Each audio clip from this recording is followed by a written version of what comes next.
Hey y'all, welcome to the Ready to Rain podcast. We are 21 episodes down. Today is episode 22, and your guest today is the one, the only me. I'm just kidding, not kidding. But yeah, there's no guest, and I thought that it would be fun since it's 22 episodes in to get to know your host a little bit. You guys have kind of picked up on who I am through my Instagram or even just throughout the episodes, but this episode is dedicated to getting to know your host a little bit better and getting to know the Ready to Rain podcast as a whole and the reason why behind it. So it's just me, no guest, and today we are going to tell the story behind the mic and behind the journey of the Ready to Rain podcast. And y'all,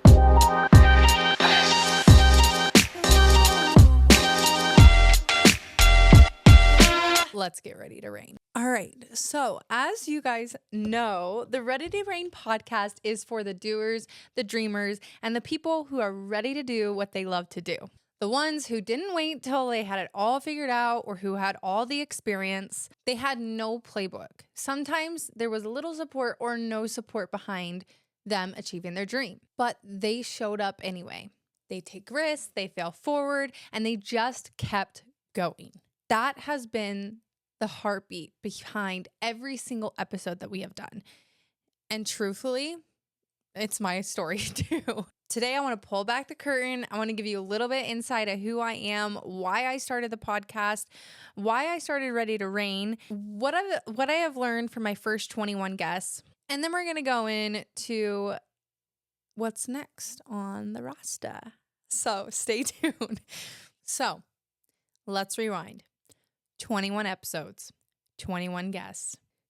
And today's guest is me, Raegan Layne. Okay, so who am I really? Why did I end up hosting a podcast? If you would have asked me a few years ago if podcasting was like on my radar, no, it wasn't. I'm like, before the podcast, I wasn't a content creator. I'm not an influencer. I'm an event planner. And originally I just had like this like constant tug of like, oh, I would love to start a podcast. I've always wanted to start a podcast. Like, oh, that would be so fun to do a podcast. How the whole story went down is last November, for our 5-year wedding anniversary, me and my husband went to Park City. And on the way to Park City, he's like, hey, when are you going to start that podcast? You always talk about starting it. And I'm like, I don't know. Like, I really want to, but like, to me, it just seems like too big of a risk. Or like, I don't believe in myself enough to like take that risk. And it just seems like a big investment. There's a lot of learning. Like, I don't know what I would talk about. Like, there's tons of stuff that go in it that I'm just like, I'm not ready to take that risk yet, on myself. Like, I'm not there in confidence level or whatever. And he's like, oh, well, I think you should think about it more. And I was like, well, okay. Well, we go to dinner, and then his gift for our 5-year wedding anniversary was my Rode podcast setup. And he's like, I got this for you for our 5-year anniversary / Christmas gift, but I believe in you and I think that you can do it. And I think you'd be really good at it. And I said, okay, I don't know where it's going to go from there, but we took it and ran. And we really just failed forward, and fell. All of the above. When I was trying to think of, like, originally the podcast was supposed to be event planning. I was like, I've been doing events for over 10 years. I know events like the back of my hand. I was like, if I'm going to have a podcast, it might as well be about my niche. Like, I know so much. I've met so many people. And then as like the ideas started evolving, and I was like, well, I don't really want it to just be about events because I don't want to limit it.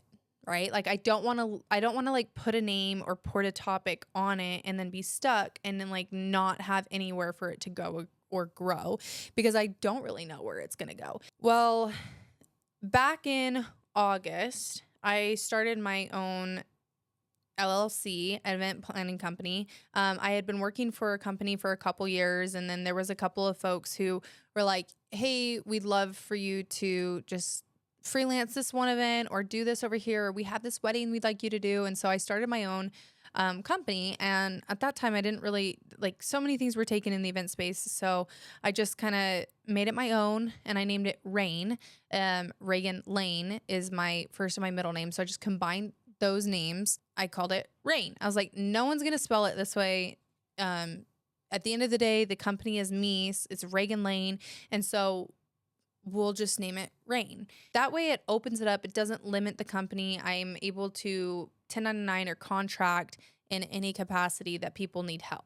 When it came down to the podcast, I was like, well, it'd be really fun to like incorporate that name. There were so many like, first off, it's really hard to find a podcast name that's not taken or somebody has on hold, even though they're not using it or whatnot. I was like, well, if I use Raeyne, I know nobody's going to have it, but I need something to flow. And I want it to be really positive. And there was a lot of things like, we could really go down the rabbit hole and where my mind was for all these names, but I wanted it to be when like people like look at the podcast, it just gets them excited. It gets them motivated. It doesn't matter who I'm talking to or what I'm doing or where it goes. It just kind of goes, right? And so I had put like these really big Post-it papers, okay? Imagine these like really big papers up, and I had written on like 10 different papers, like a bunch of different names. I was putting things together, and Ready to Rain just kind of flowed. And I was like, well, that's kind of cool. Ready to Rain. And then I was like, my first couple guests, like it would be cool to be like, well, somebody's a professional shotgun shooter. Somebody's a bobsledder. I ended up having a journalist. I ended up having a paramotor business owner, business owners, entrepreneurs. I ended up having all these things, and then it kind of started falling into place. And I was like, well, that's kind of cool. Like Ready to do whatever they're wanting to do, Ready to bobsled, Ready to whatever it is. But then it all comes back to me being the host. So that's where the name kind of came from. I know a long way to get there, but I didn't really know where it was go. I just knew that I didn't want to limit the niche or the name, because I wanted to leave it open on where it could go, because I didn't know where it was going to go. But with that being said, I had zero podcast experience. Okay. I had never been on a podcast before. I didn't know how to download. I didn't know how to edit. I didn't know how to make a thumbnail. I didn't even know YouTube. Like I literally knew nothing, but my husband literally pushed me out of the airplane and said, go, I believe in you. And here we are. I'm taking the journey. I'm learning as I go. There's been tons of failures, a ton of mistakes.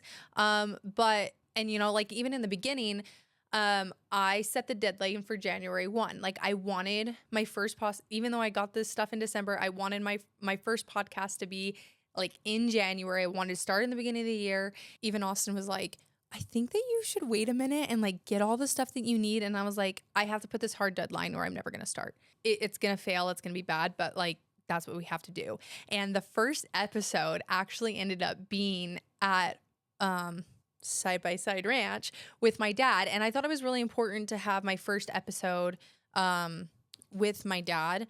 One, my dad was the first person that said yes. But second reason being that he's one of the biggest examples in my life of what it means to be an entrepreneur and to live your dream and to live your passion.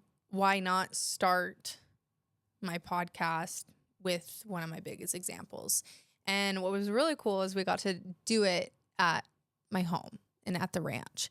Anyway, like I said, I didn't know anything about podcasting, and I have learned from just doing it. But before that, I have been in the event space for over 10 years.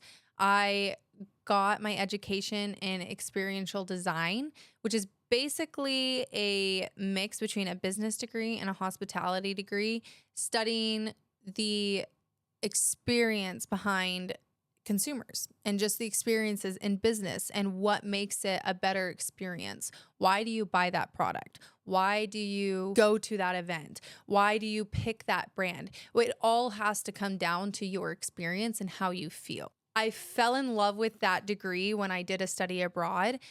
We went to 17 countries in 3 months, all over Europe. We would go into these businesses and go through their whole experience and then come back and write a report and be like, this is how you can improve. This is what you can do better. This is how you can get a return customer. And it was just so cool to see so many different cultures and so many different places in such a short amount of time, but then also to come back as like a business and a hospitality person and be like, but this is how you can improve and this is how you can do better. So I got my degree in experiential design. While going to school, I was working at a gun range in Dallas, Texas, Elm Fork Shooting Sports. I was their event coordinator, and I was boots on the ground event planner for over 300 corporate and charity events a year. Okay, imagine working at a gun range in Texas, and what is the what are the two things that people want to do when they go to Texas? They want to shoot guns and they want to eat good barbecue. And you can do both right in the heart of Dallas at Elm Fork Shooting Sports. And so I worked there for basically my whole life. But I seriously worked there for a couple of years and just turned and burned events in one venue, teaching people how to shoot, teaching people gun safety, teaching people doing charity events, corporate events, like you name it. Like I feel like I did it. I also worked at Side by Side Ranch, being hospitality for a bunch of major events. And then that's when I found my husband. We did long distance for about 10 months. And then I moved closer to him in Utah, finished up school. When I was graduating college, I applied for Black Rifle Coffee Company. I worked there for 3.5 years. I originally had, fun fact, I had originally applied for a social media position because I was doing social media at my college job. And it actually took a really long time, like the interview process. But come to find out they were going public. So there was a lot of like hiring freezes, but it ended up perfectly because right as I graduated, I got hired on as the events manager or the regional events manager. My then boss took a chance on me, and he was like, you fit the brand, you shoot, you hunt, you know events. And he's like, that's what we need. And my first event at Black Rifle was SHOT Show, and it never slowed down. I was with Black Rifle for 3.5 years. I did all their events, and we would do over 180 events a year, and it was nonstop. I learned a ton, and I'm super grateful for everybody that I met and all the experiences that I had, good and bad. And I just finished up 3.5 years at Black Rifle, and I'm forever grateful for that experience and everything that I have learned and all the people that I have met. I am truly not the same person that I was 3.5 years ago. In the mix of all of that, I'm now a mom. I had a little boy about 1.5 years ago, a little over that. And it's been so fun, but it's really hard. And kudos to all of the moms out there. Moms do not get enough praise. And especially my mom, I will say. I will have a couple of, I will make that a point in my podcast, and I'll have a couple episodes about it. I'll bring moms on to really talk about that challenge, because it takes a lot to be a mom. And man, do I love that little guy, and he is so busy and he is so fun. But it's been a really hard challenge trying to find the balance of working and being a mom and having that mom guilt, but still wanting to feel independence. And it's really hard to manage and really hard to go through, but I love it at the same time. So yeah, I'm a mom, I'm a wife, I'm an event planner at the core, but I do a ton of things. You can hear them throughout the episodes. You can see me on my Instagram. We are super busy. We are super active. The podcast has been really, really fun because it forces me to have conversations, to have relationships, to get out, to, you know, like get excited about what people really love to do.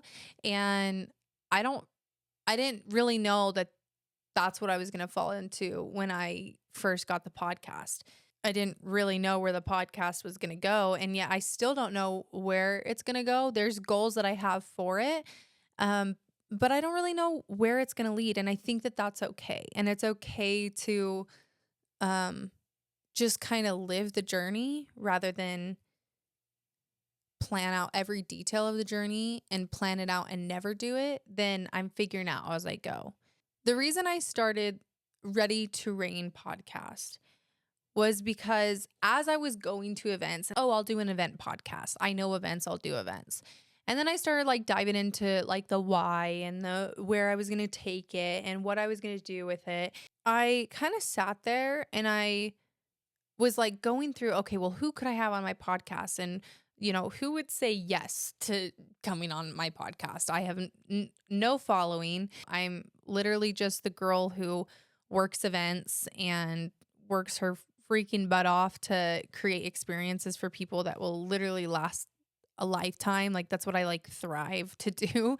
And as I was like going to events and hosting events and planning it and talking to different people, like I meet so many cool people and I meet like the most amazing people who have amazing stories who I'm like, I could literally share your story. Like I am so intrigued by it that if I'm intrigued about it, like somebody else is going to be intrigued and somebody else is going to need to hear this. And like, I think what's really cool out of all 21 episodes that we've done is we've never had like the same conversation.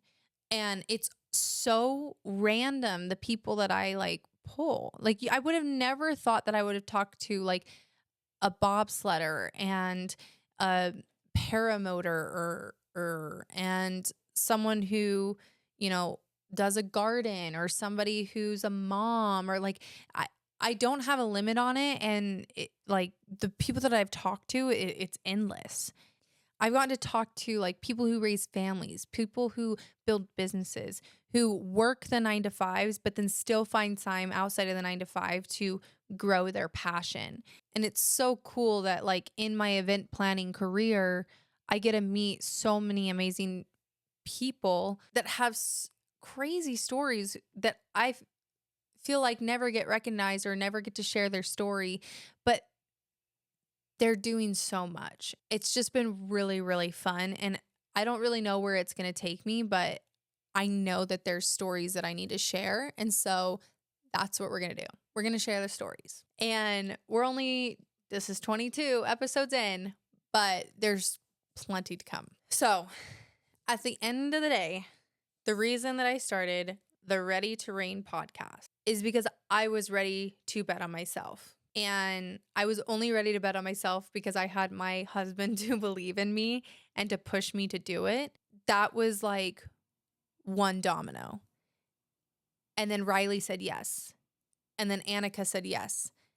And then like I just kept getting these yeses from people and I was getting so excited because people were believing in me. And every yes that I got was like another confirmation of like, yes, you can do this. Yes, keep going. Yeah, I want to have a conversation. I believe in you. You're doing a podcast. I'd love to be on. And it was just so exciting and it was so fueling. And it was every yes, I got more and more ready to do it. So my work and career life, I am an event planner. What I love about events is that you get to touch every piece and part of the business. I get to work with legal. I get to work with security. I get to work with brand partnerships. I get to work logistics. I get to work with product. I get to work with marketing. And I get to touch every single department, which for me is so fun because I'm such a people person and I love like problem solving like with a team. Be like, hey, are you doing this? Okay, perfect. Are you doing this? Okay, perfect. And then it just like all comes together. And I love seeing the behind the scenes of like the concept to creation, solving problems, organizing chaos. I love building it from like the ground up, starting from scratch. Okay, what are your goals? What do you want to do? Like, tell me what your perfect vision is, and then I'm going to go make it happen. Right? Like, there's tons of people that will like talk meetings, talk big talk, but like, I will get it done. And if you stand around me, there's a lot of people who won't come to my events because if you're standing anywhere in the vicinity near me while I'm working, I'm sorry, but you're getting put to work. You get voluntold really fast. Ask my husband. But like I'm obsessed with events, and anybody who talks to me like knows I love events. So I'm willing for my career to take me other places, but I think I will always fall back to hosting and working and building events. Like that will always be my base because I just love bringing people together, and I love touching every aspect of a business to have a team work together to get to the finish line. Like I just love that. So events is my go-to. When you step into my personal and my life, I'm a mom, which means I have mastered working with a toddler. No, I have not mastered that. I do not think that you can master it. Some days are better than others, but we're showing up and we're putting in work. And I have a lot of good friends and family who support me along the way. So thank you for everybody who supports me being a working mom, because I love the projects and I love having my own identity, but I also love being a mom to that little guy because he's just the cutest. And I am biased. I will be biased about that. So now that you know a little bit about me, your host, I want to recap some of the highs, the lows, the learning from the last 21 episodes, because you guys, it has been a road. The last 6 months have been, it's a huge learning experience. I want to give you guys like some details and some fun stories behind it. Behind booking guests, like how do I book guests, late night editing, figuring out the tech. You guys, the tech, like I'm telling you, I am not a tech person at all. And I have learned so much. I'm just saying, I have a new respect for any videographer, editor, like producer, like you name it. It's a different world. Like even to the point where when I first started, I had no idea. Okay, you guys, Riley's episode, so episode 2 was late because I had no idea that downloading it in 4K versus downloading it in 1080, which you should do in 1080. I literally did not know the difference. I literally thought that when you download it in 4K, it was like the filter on Instagram where it just like enhances the video. No, it took like 16 hours to download. And I was like, what is going on? This is not working. I can't get this posted on time. I was texting Riley. I was freaking out. I was like, I'm so sorry. It's not downloading right. And then I told my husband, I was like, the only thing I did different was change it into 4K download. And he was like, oh my gosh. I've had so many like mistakes where like episodes don't go as planned. In Annika's video, my phone died and cut out, and I didn't even have video of me for the majority of the podcast. There's been many podcasts where I've had to stop the podcast and get up and start recording the cameras again because we didn't know the settings correctly, or there's just tons of things. So shout out to every single one of my guests who's been so patient with me while I'm doing this learning curve, because there's a lot and I'm doing it all myself. I've done every edit by myself, all the reels, like everything's on me. I ask people questions, but besides that, I'm just learning. So booking guests has been quite the journey. It's been really fun to like get yeses. I haven't gotten too many no's, or I've gotten like, people are just busy, and it's been a really busy season. The other thing is I have made a goal that I really want every podcast to be in person, because I think that it really makes a difference when the connection of the conversation. And so I really strive to have them like in my podcast studio or here, but there's situations where like I need to pack up and go see that guest. And so I will do what it takes to go see that guest. But sometimes they're also in other states, so I have to wait until I can travel. Oh, I will say like another high that's been like super exciting was the opportunity I got with Eastman's Hunting Journal.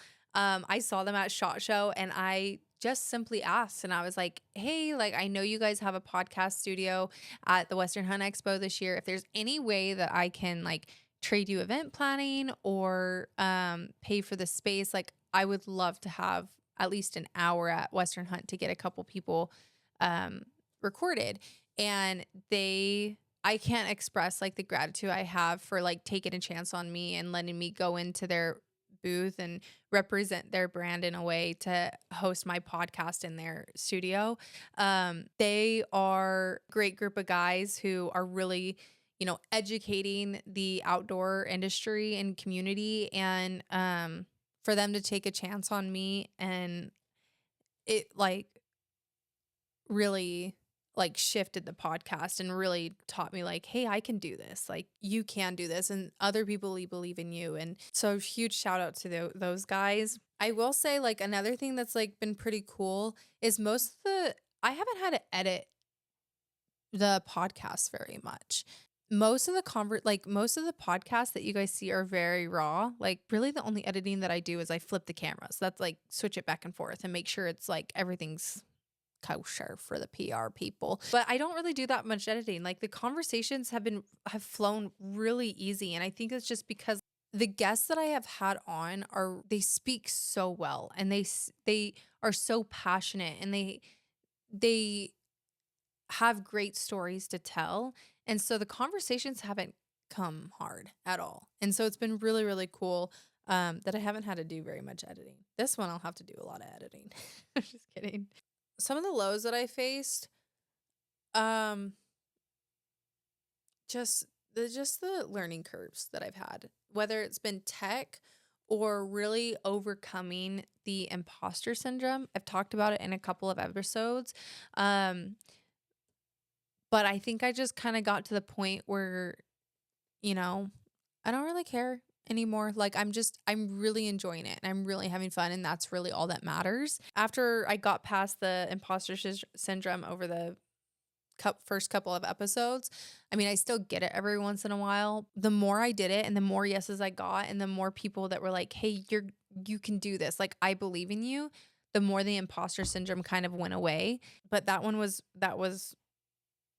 really hard to get over, I think. And I think anything that you begin starting, like any one of my guests will tell you, you're going to face imposter syndrome. If there's something that you're wanting to start or wanting to do or wanting to challenge yourself on, imposter syndrome is going to come up.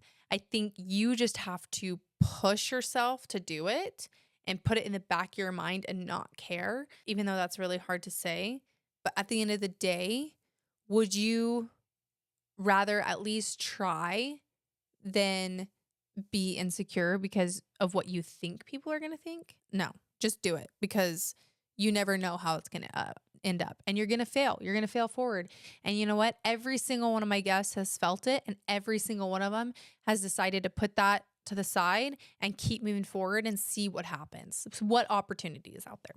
When I look back at all 21 episodes, they all have like really cool stories. Oh, well, this person drove down from Idaho and they were going to a photo shoot. So then they like stopped and said hi. Or I had to pack up my podcast studio to go to Black Flag HQ. Like that is I would have never thought that I would have the opportunity that I've had to have 21 different people believe in me and say yes. Well, I'm going to say 22 different people because my husband started it and then 21 people said yes.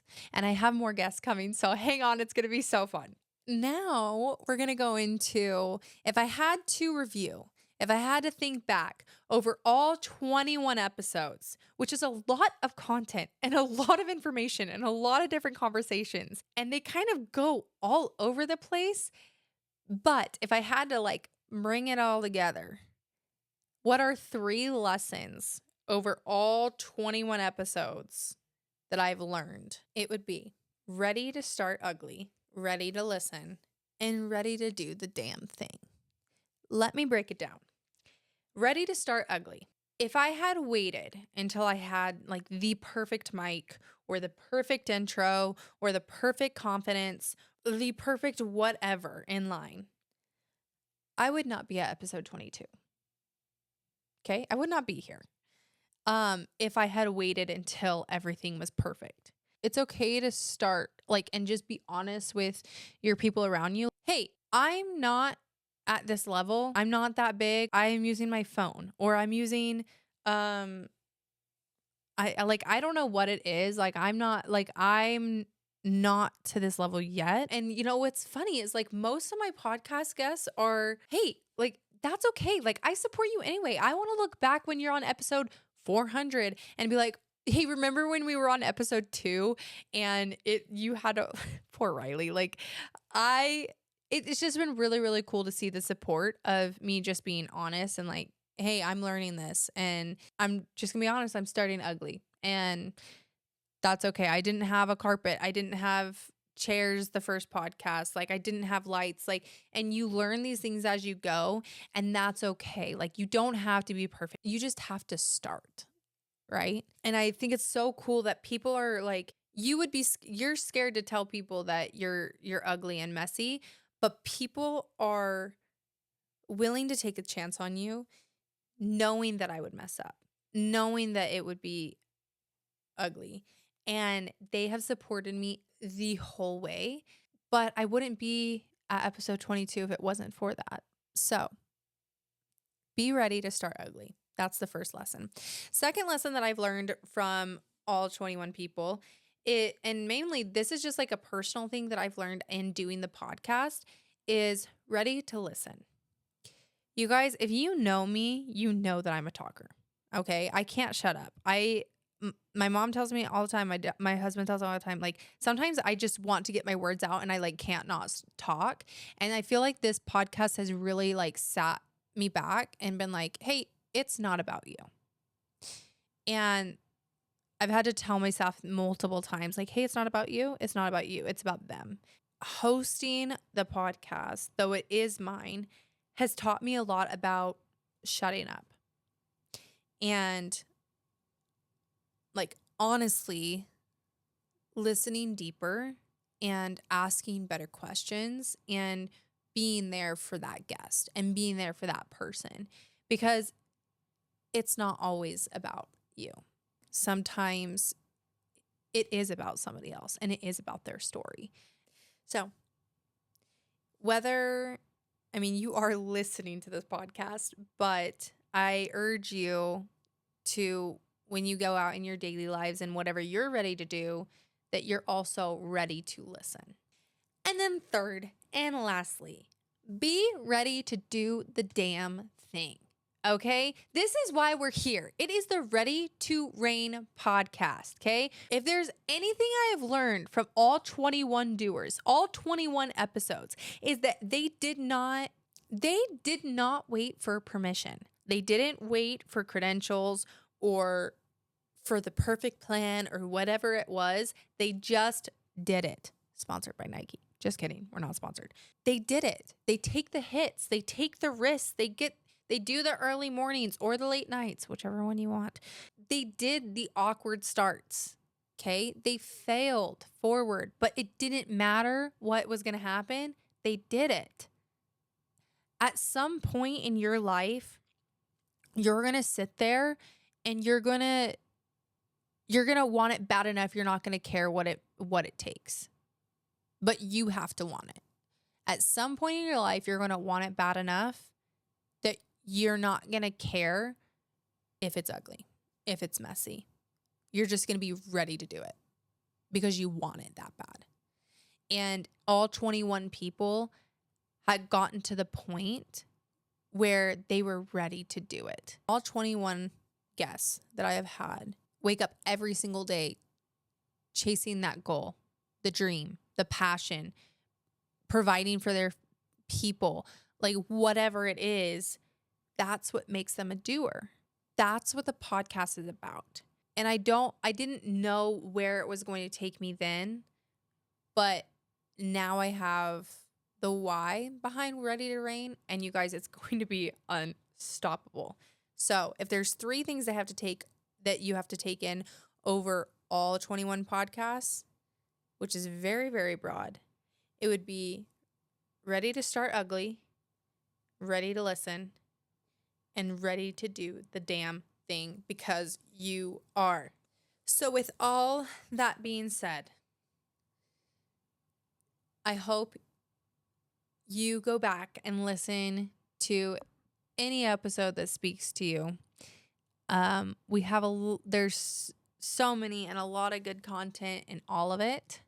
And I hope that you walk away with being ready to do what you want to do and what excites you. So I'm excited for you to be here on this journey. I'm excited to take you. So y'all, I'm going to say there's a lot of things in the works. I have a lot of things planned. I have a lot of guests. I have a lot of other specialty things on the line. But for this episode, it was just a little get to know you, a little check-in. If there's certain guests that you guys want to have come on, let me know. If there's certain topics that you guys want to talk about, let me know. But whatever it is, we're on this journey together and we're ready to do the damn thing. Okay? So, and until next week, I'm your host, Raegan Hunsaker. Let's get ready to reign.